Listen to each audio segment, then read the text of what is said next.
Commander Jake Sullivan stood on the bridge of the USS Liberty and watched the stars shimmer through the viewport.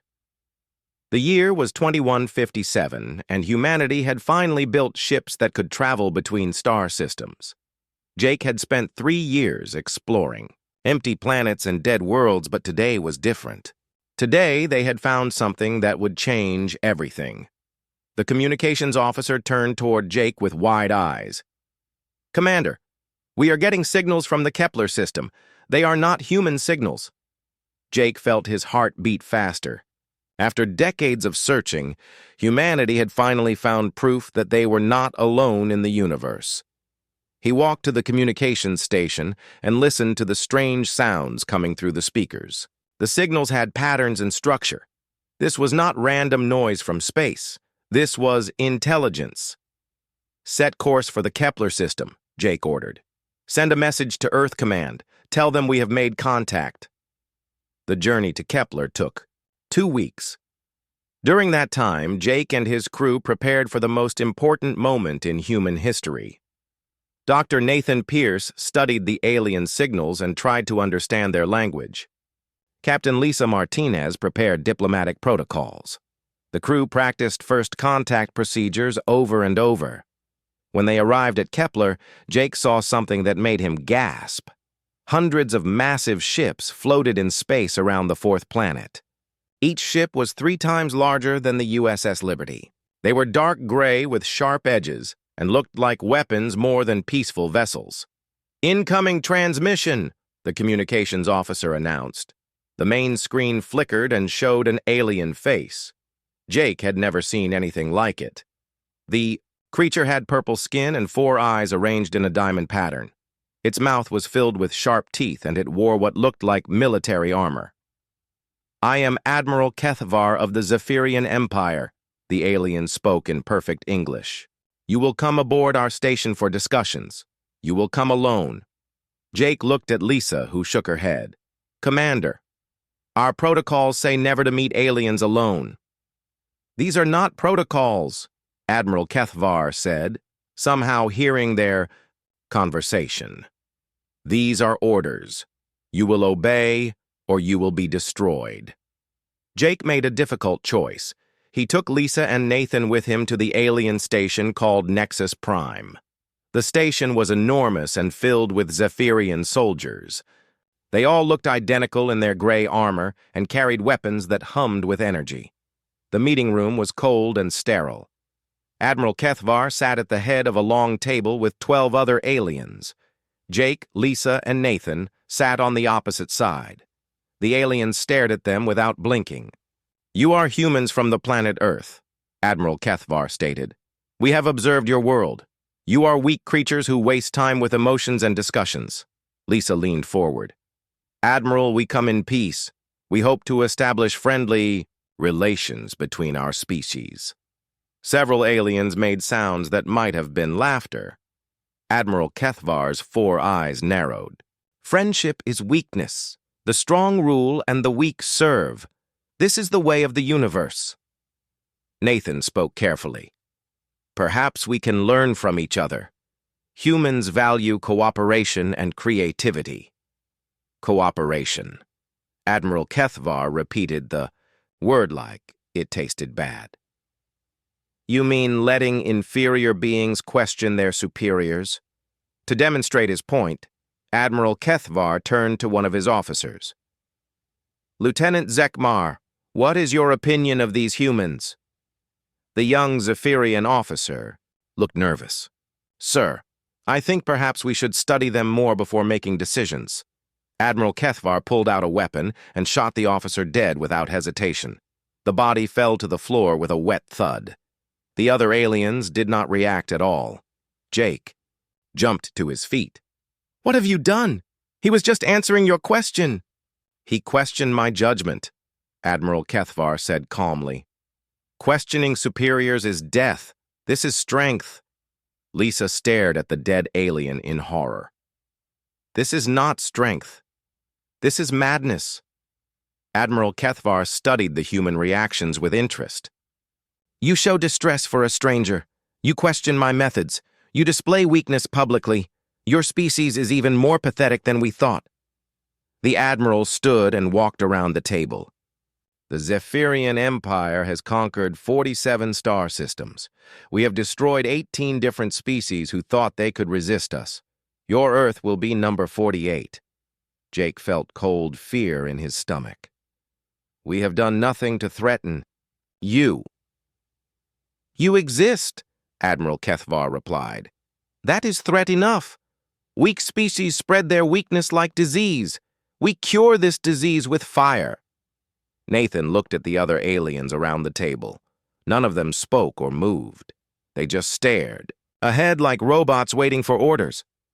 We give you 30 of your Earth days, Admiral Kethvar continued. Surrender your planet completely, or we will burn every city and kill every human. Choose wisely. The meeting ended abruptly. Zephyrian guards escorted the humans back to their ship. Jake, Lisa, and Nathan barely spoke during the journey back to the USS Liberty.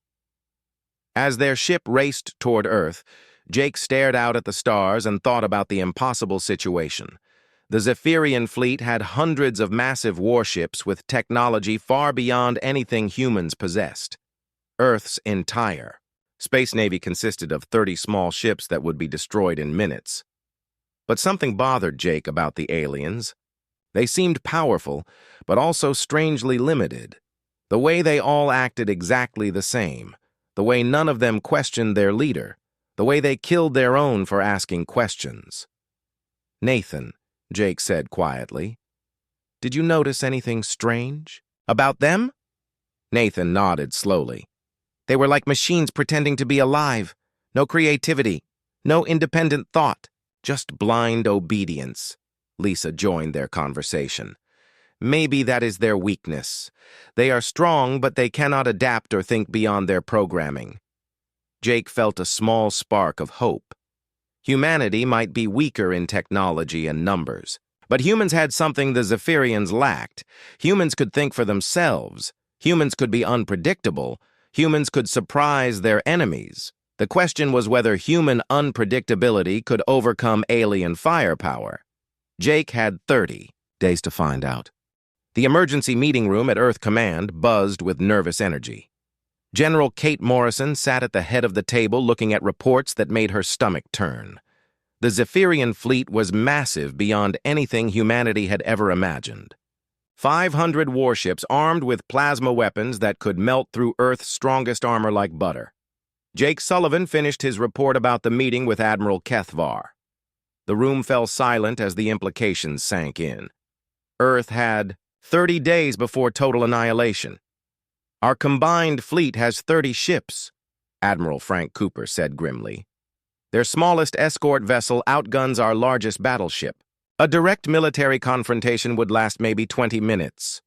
Dr. Alex Turner raised his hand. He was a military psychologist who studied enemy behavior patterns. General Morrison, I think we are looking at this wrong.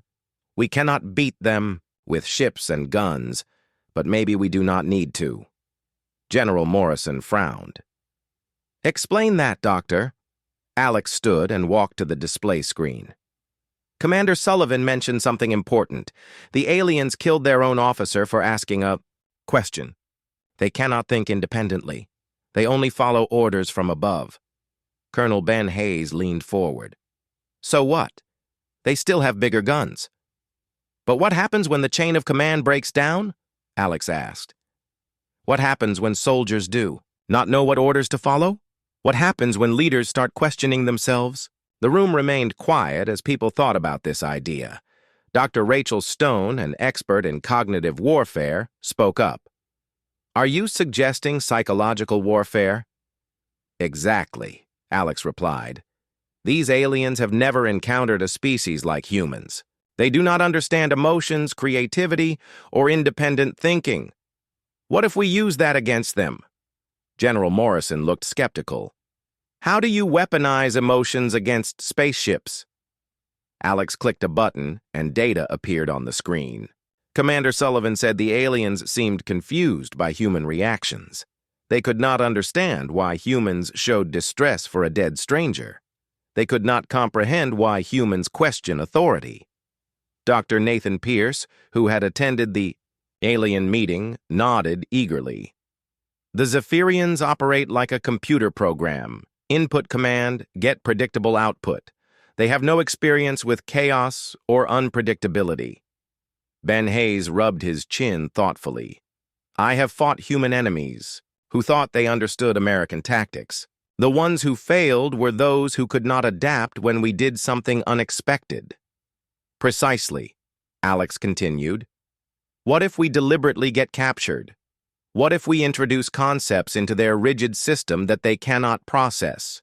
Humor, sarcasm, questioning authority, emotional responses? The idea sounded crazy, but General Morrison had fought enough battles to recognize desperation breeding innovation. You want to send people to be prisoners on purpose? Volunteers only, Alex assured her. People who understand they might not come back. But if it works, if we can break their command structure from the inside, we might have a chance. Dr. Rachel Stone opened her laptop. I have been studying authoritarian systems throughout human history. They all share the same weakness. They collapse when people stop following orders blindly. The question is how to make that happen.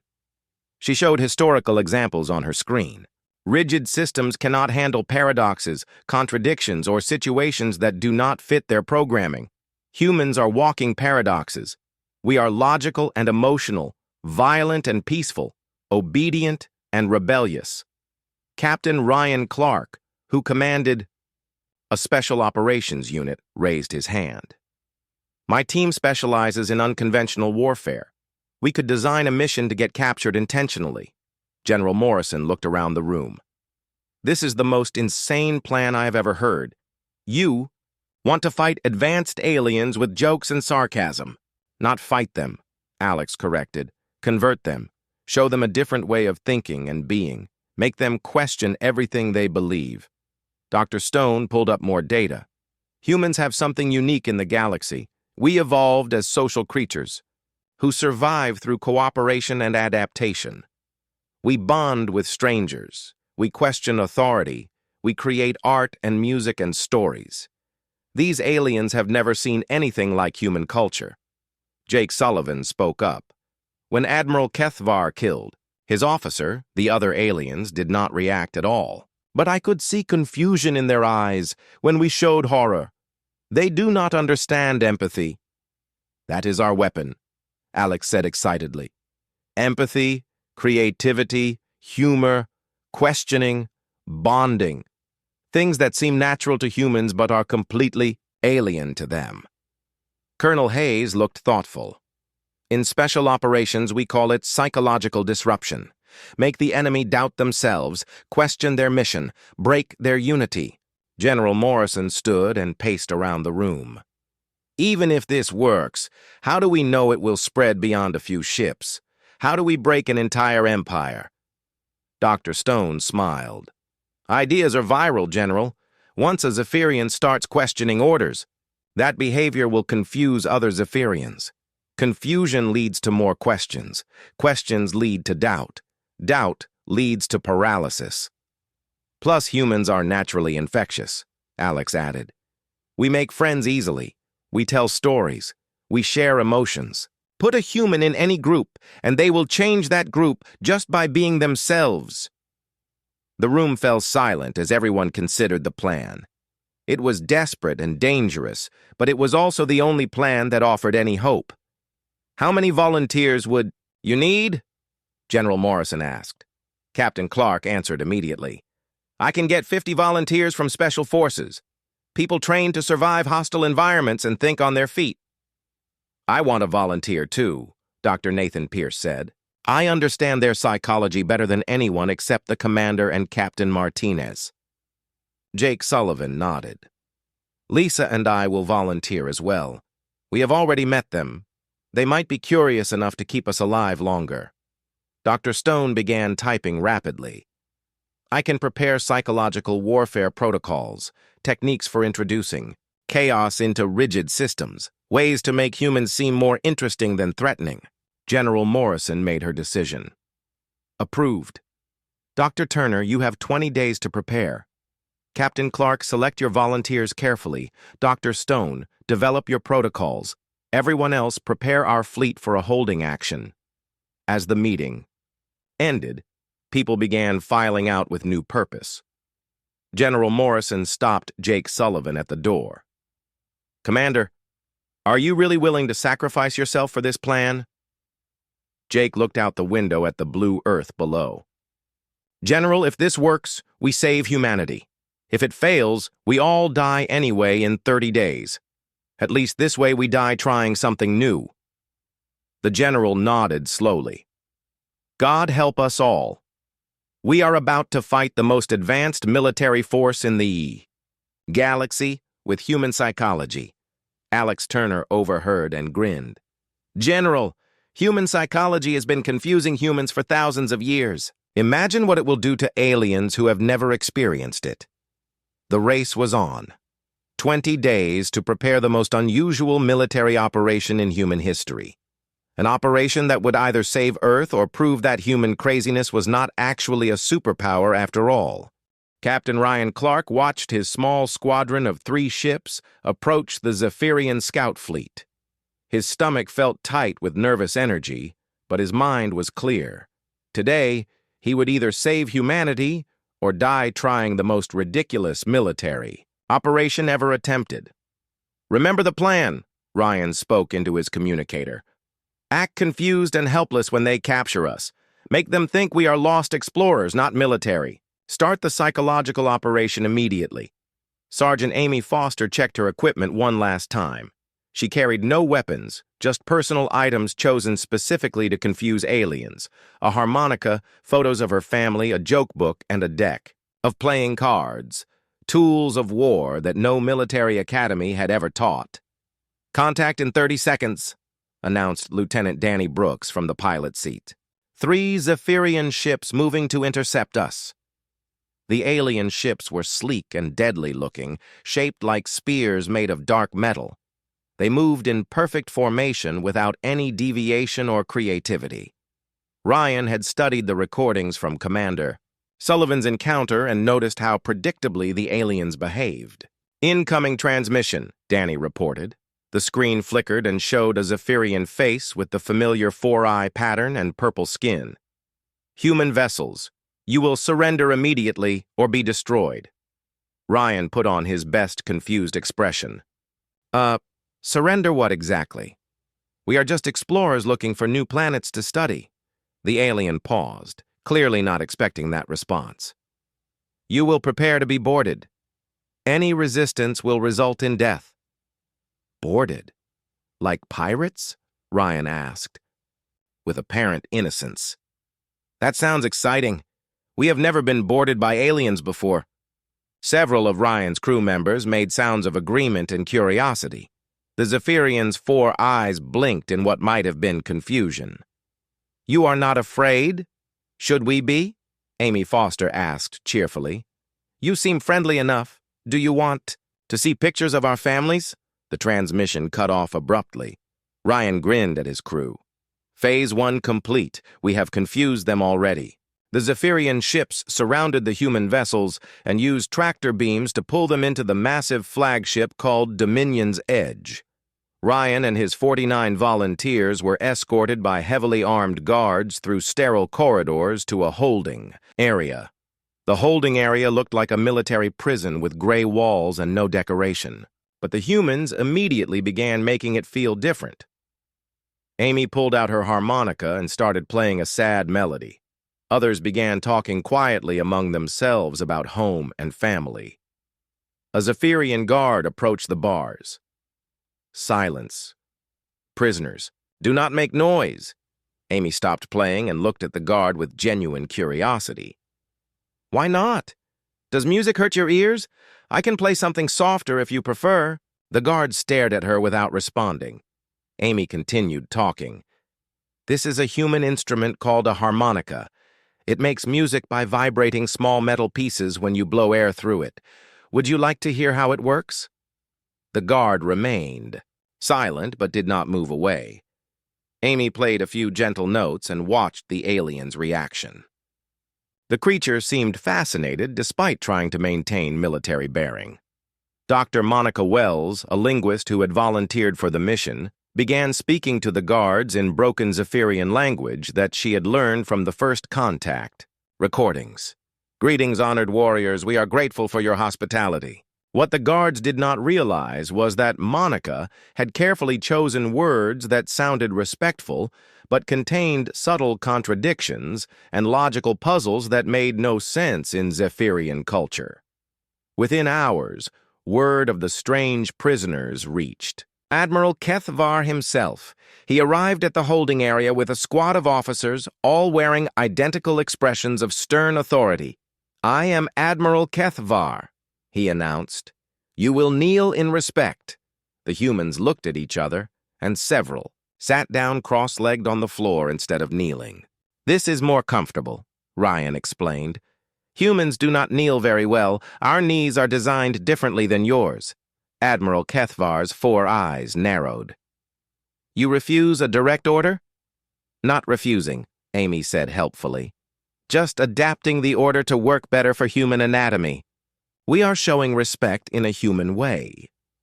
Lieutenant Danny Brooks pulled out a deck of cards. "Admiral, would you like to see a human game? It is called poker, and it teaches strategic thinking." The Admiral stared at the colorful cards with obvious confusion. "What is the purpose of this activity?" "Entertainment and education," Danny replied. "Humans use games to relax and learn. This particular game teaches probability, psychology, and decision-making under uncertainty." One of the Admiral's officers leaned forward to look at the cards more closely. Admiral Kethvar immediately struck the officer across the face. "Do not show interest in enemy activities." The humans all reacted with shock and concern. "Why did you hit him?" Ryan asked. "He was just curious about our culture." "Curiosity about enemies is weakness," Admiral Kethvar replied. Amy played a soft tune on her harmonica. "That sounds like a very sad way to live. Do you never learn new things or explore new ideas?" The Admiral seemed genuinely puzzled by the question. "New ideas come from superiors. Lower ranks follow orders. But how do superiors get new ideas if nobody below them can suggest anything?" Monica asked innocently. The question hung in the air like a logical bomb. Several Zephyrian officers glanced at each other with confused expressions. It was clear they had never considered this paradox before. Dr. Nathan Pierce, who had volunteered, despite the dangers, began telling a story about human exploration and discovery. He described how humans had learned to fly by watching birds and asking questions that seemed impossible to answer. The story captivated several guards who had never heard anything like it. The concept of learning from nature and asking questions about the impossible was completely foreign to their rigid military thinking. Over the following days, the human prisoners continued their psychological assault. They shared food with guards, who seemed hungry. They offered to teach Zephyrian words to humans and human words to aliens. They told jokes that confused alien minds not equipped for humor. Most importantly, they demonstrated concepts that Zephyrian society had never developed: cooperation without hierarchy, learning through questions rather than orders, strength that included mercy and wisdom along with physical power. The guards began gathering secretly to hear human stories and music. Some started asking questions about Earth and human society. A few even began showing kindness to the prisoners, offering extra food or warmer blankets. When these behaviors were reported to Admiral Kethvar, he found himself facing an unprecedented problem. His own crew was becoming infected with human ideas and emotions. Punishment only made the situation worse, as humans responded with forgiveness and concern rather than fear. The Admiral realized with growing alarm that these seemingly weak creatures were somehow changing his perfectly disciplined crew. They were introducing chaos into his ordered universe, and he had no idea how to stop it. Worse still, he found himself curious about human culture despite his training. When the humans offered to teach him a card game, Part of his mind wanted to accept, even though such behavior would be absolutely forbidden for a Zephyrian leader. The admiral retreated to his quarters and tried to understand what was happening. To his ship and his crew. For the first time in his military career, he was facing an enemy that fought with ideas instead of weapons. An enemy that conquered through friendship instead of fear. He had no training for this kind of warfare and no idea how to defend against it. Commander Beth Taylor had allowed herself to be captured 3 days ago, and already she could see cracks forming in the Zephyrian command structure. The alien crew members were acting differently around the human prisoners, showing behaviors that would have been unthinkable in their rigid society just weeks before. A young Zephyrian engineer named Velthor approached Beth's cell during the night shift when fewer officers were watching. He moved nervously, clearly violating protocol, by speaking to prisoners without authorization. "Human Taylor," Velthor whispered, "I have been thinking about your words regarding innovation and improvement." Beth smiled gently. "What have you been thinking about, Velthor?" The young alien looked around to make sure no superiors were nearby. "In the engine room, I have noticed inefficiencies in the plasma flow systems. I believe I could improve performance by 15% with minor modifications." Beth felt excitement but kept her voice calm. "That sounds like excellent engineering. Have you shared your ideas with your supervisors?" Velthor's 4 eyes widened with something that might have been fear. Suggesting changes to superior designs would be questioning their competence. Such behavior results in punishment or death. On Earth, engineers are rewarded for finding improvements, Beth explained. Good ideas can come from anyone at any level. Smart leaders encourage their people to think creatively. The concept clearly fascinated and terrified Velthor in equal measure. But how do leaders maintain authority if subordinates question their decisions? Beth thought carefully about her answer. True authority comes from competence and wisdom, not from fear. A leader who listens to good ideas from anywhere becomes stronger, not weaker. Their conversation was interrupted by the arrival of Lieutenant Chris Morgan, who was being escorted back from an interrogation session. The Zephyrian guards had been asking him to demonstrate human military tactics for their amusement. "How did it go?" Amy Foster asked quietly. Chris grinned despite his exhaustion. "I showed them how human squads operate with individual initiative rather than rigid formations. They are completely baffled by the concept of soldiers making decisions without orders." The demonstration had taken place in a training room where Zephyrian officers observed human tactical flexibility. Chris had explained how human soldiers adapt to changing battlefield conditions by thinking independently while maintaining unit cohesion through shared objectives rather than micromanagement. The watching aliens had become increasingly agitated, as they tried to understand how military units could function without constant commands from superiors. Some officers had begun arguing among themselves about which approach was more effective. Dr. Monica Wells overheard their conversation and added her own observations. The linguistic patterns are changing too. Some guards are starting to use questioning inflections when they speak to each other. They are unconsciously adopting human speech patterns. The psychological infection was spreading faster than anyone had anticipated. Zephyrian crew members were displaying unprecedented behaviors throughout the massive flagship. Some were hesitating before following orders. Others were asking questions about the logic behind commands. A few had even begun showing what could only be described as individual personality traits. Lieutenant Danny Brooks had been teaching card games to a group of night shift guards who gathered secretly in unused storage compartments. The games introduced concepts of probability, bluffing, and strategic thinking that required players to deceive opponents and make independent judgments. These activities were forbidden in Zephyrian culture, but the guards found them irresistibly engaging. For the first time in their lives, they were making choices based on personal assessment rather than following predetermined protocols.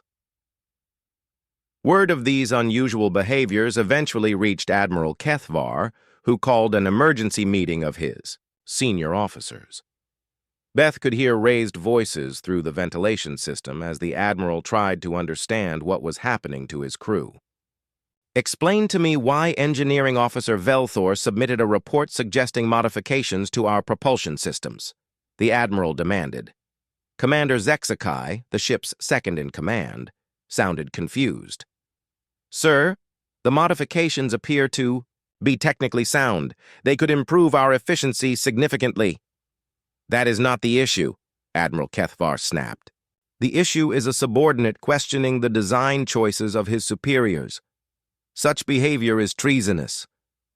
There was a long pause before Commander Zexkai responded. "Admiral, if the modifications are beneficial, would implementing them not serve the Empire better than punishing the engineer?"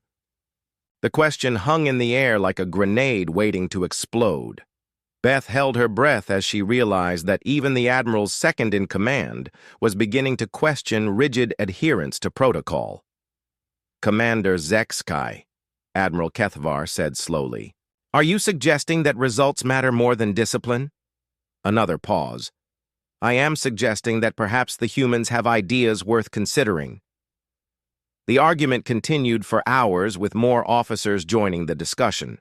Some defended traditional Zephyrian values, while others expressed curiosity about human approaches to leadership and innovation. It was the first recorded instance of Zephyrian officers engaging in open debate rather than simply following orders. Meanwhile, the human prisoners continued their cultural assault. They shared stories about Earth's diverse societies and how different human cultures had learned from each other through trade and communication.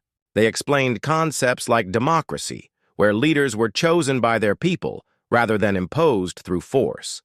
Sergeant Amy Foster had begun teaching music to several guards who were fascinated by the emotional responses that melodies could provoke. They had never experienced anything like the feelings that music created and found themselves gathering during off-duty hours to hear more human songs. The guards began requesting specific types of music for different moods. Sad songs when they felt melancholy about their rigid lives, happy songs when they wanted to experience joy, energetic songs when they felt rebellious against their oppressive system.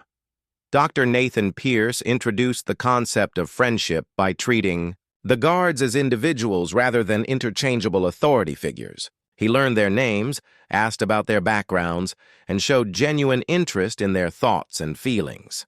Several guards began confiding in Nathan about their doubts and fears.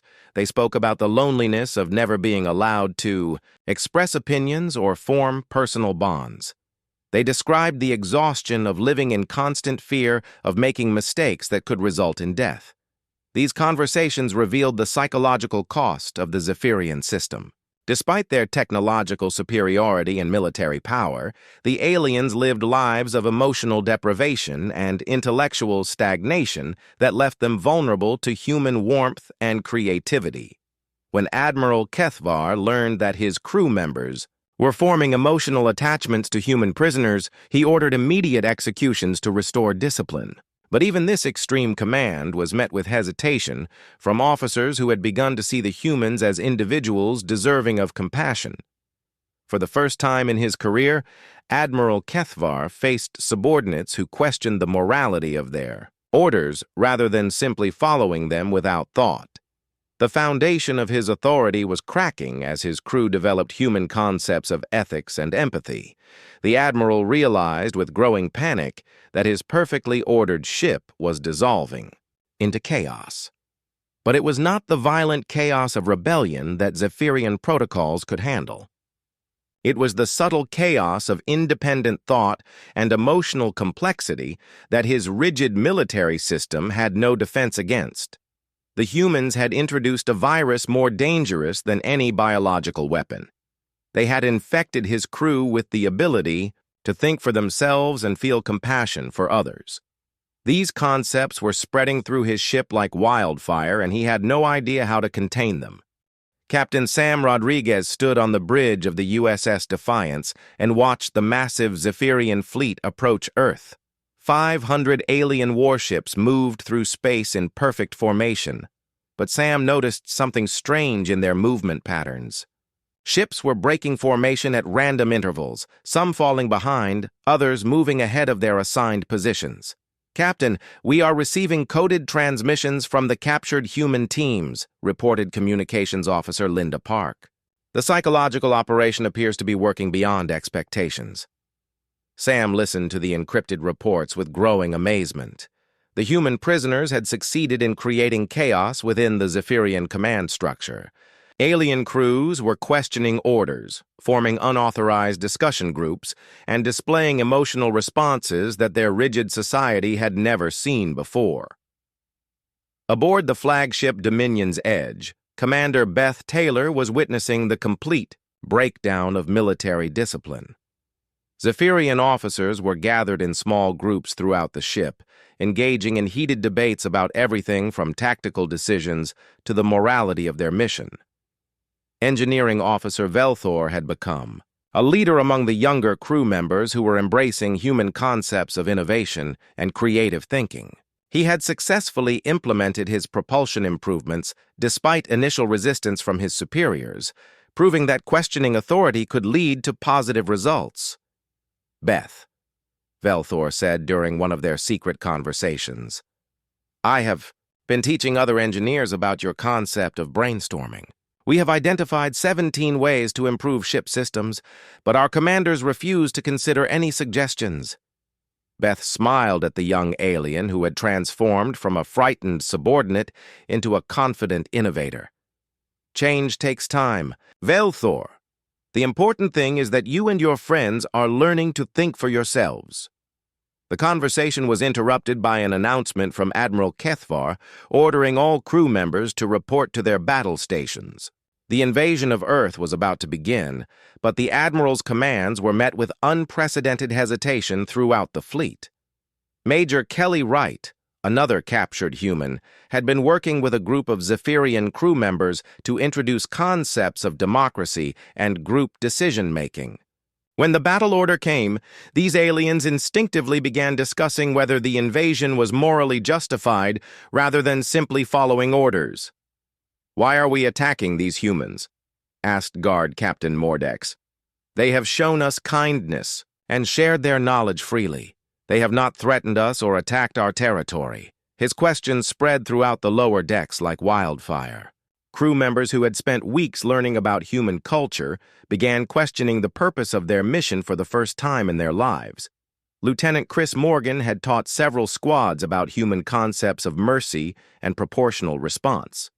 When these Zephyrian soldiers were ordered to prepare for planetary bombardment, they found themselves unable to reconcile their new understanding of ethics with their military training. "In human warfare," one alien soldier said to his squad mates, "civilians are protected from combat. Why are we planning to kill non-combatants who have done nothing wrong?" The question created a crisis of conscience that rippled through multiple ships in the fleet. Soldiers who had never questioned orders were suddenly debating the morality of genocide. Dr. Monica Wells had successfully taught basic democratic principles to a group of mid-level officers. When Admiral Kethvar issued his attack orders, these officers did something unprecedented in Zephyrian history. They called for a vote among their subordinates. The voting process created massive confusion as crew members struggled to understand concepts like majority rule and minority rights. Some ships ground to a halt as officers attempted to reach consensus before following orders. Admiral Kethvar realized his fleet was falling apart when half his ships failed to respond to tactical commands. He ordered immediate executions of any crew members showing insubordination, but even this extreme measure backfired. The humans had taught their alien friends about concepts like forgiveness and rehabilitation rather than punishment.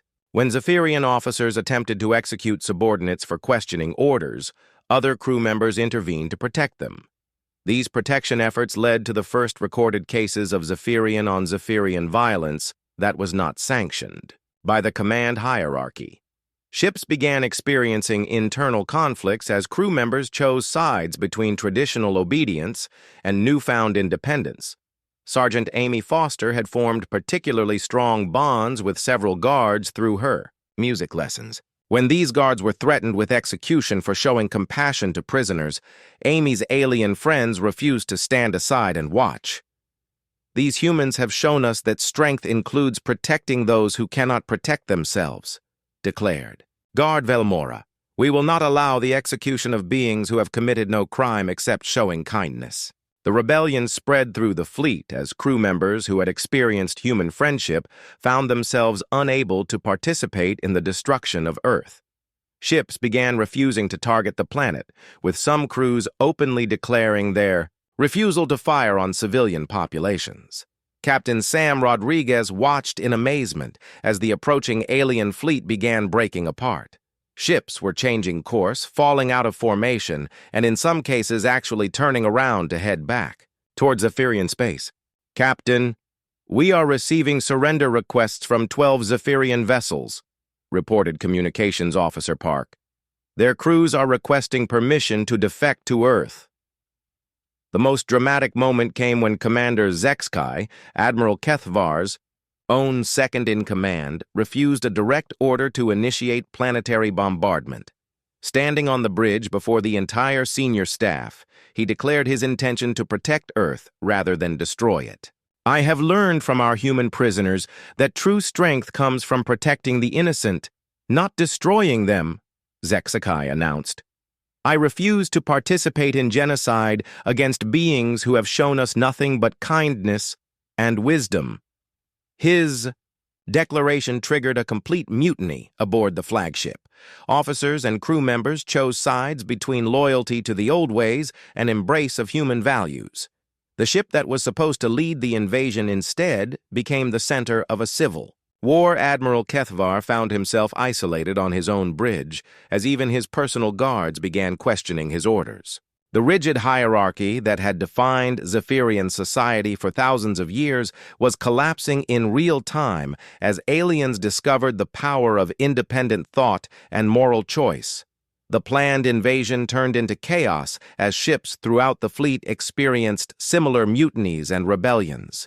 Crews that had been infected with human ideas of democracy, creativity, and compassion found themselves unable to follow orders that contradicted their newly awakened consciences. Some ships attempted to continue the mission, but found themselves opposed by other Zephyrian vessels whose crews had chosen to protect Earth. The fleet began fighting itself as different factions embraced different philosophies about the proper use of military power. Captain Sam Rodriguez realized that humanity had achieved the impossible.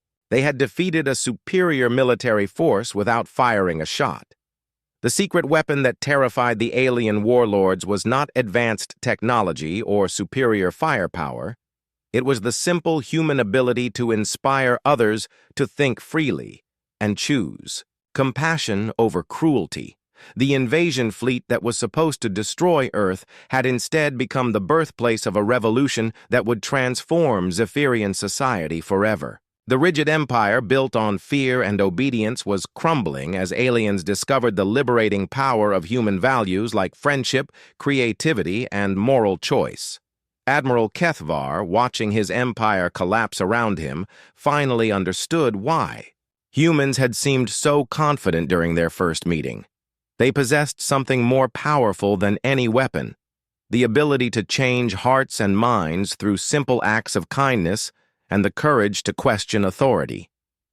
Commander Jake Sullivan stood in the main conference room aboard the USS Liberty and looked across the table at beings he had never expected to see again. Admiral Kethvar sat with his remaining loyal officers, but they no longer looked like the confident conquerors who had threatened Earth 30 days ago. They looked confused, defeated, and strangely vulnerable. The Zephyrian invasion fleet had completely collapsed. More than half the ships had either surrendered to Earth or simply stopped following orders.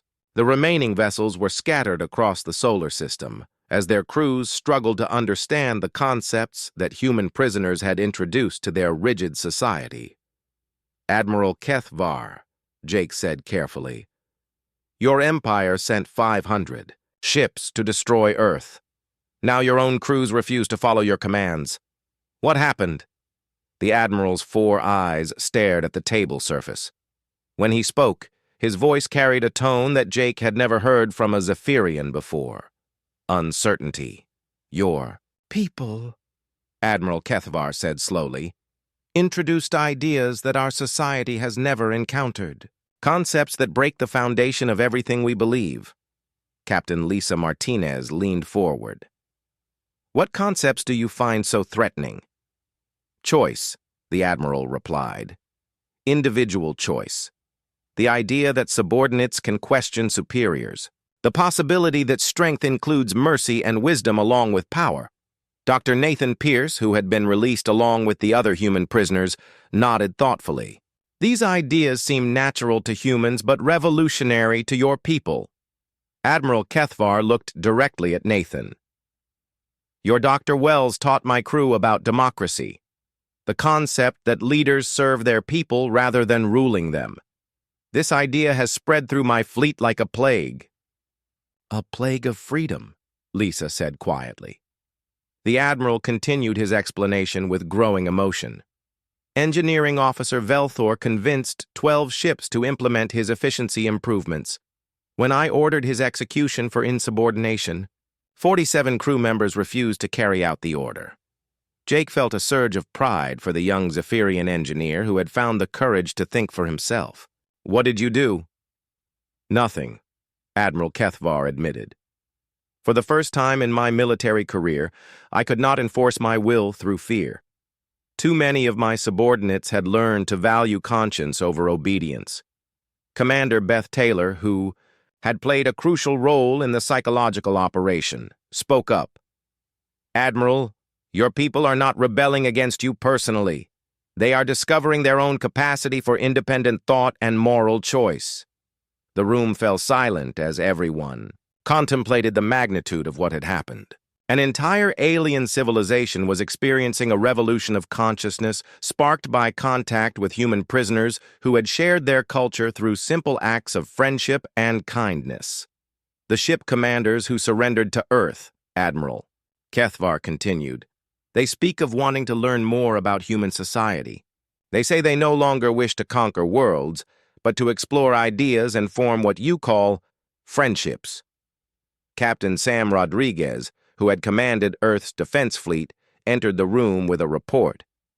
Admiral, we have received formal requests from 137 Zephyrian ships asking for asylum on Earth. Their crews want to defect from your empire. Admiral Kethvar closed his 4 eyes in what appeared to be pain. My empire is dissolving.